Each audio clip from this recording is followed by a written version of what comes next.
Qarindoshlar, razvalga bitta moshin keldi, baloni Lisi aka. Shu Lisi balonni ko'rib bitta voqea esimga tushib ketdi-da. Bundan bir 3 yil oldin xuddi mana shunday balonlar Lisi moshin razvalga keldi.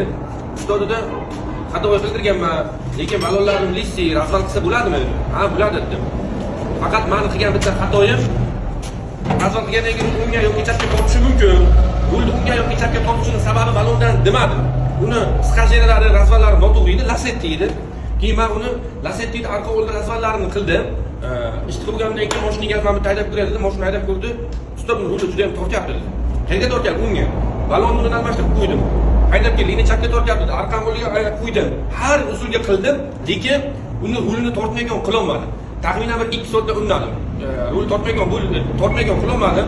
Agar sababi balondan uni rul tortmagan qilish uchun yangi balon qo'yish kerak edi. Sen shuni aytmading-ku dedi. Keyin u menga razvalga pul bermadi. Razval qilganim pulini bering desam, rezultat yaxshi bo'lmadi-ku, pul tortyapti-ku, men nimaga pul beraman dedi. Keyin o'shanda bilasizlar nima qildim? Indaman. Chunki xatoyim bor edi. Men ularga aytishim kerak edi. Men razval qilib beraman, lekin ruli unga yoki chapga tortish to'xtamaydi, deyishim kerak edi. Shuning uchun agar sizlar ham razvalchi bo'lsanglar, videoni ko'rayotgan bo'lsanglar, balki shopir bo'lishlaringizdan qat'iy nazar, agar balonlari Lisi bo'lsa, rul unga yoki chapga tortishi mumkin.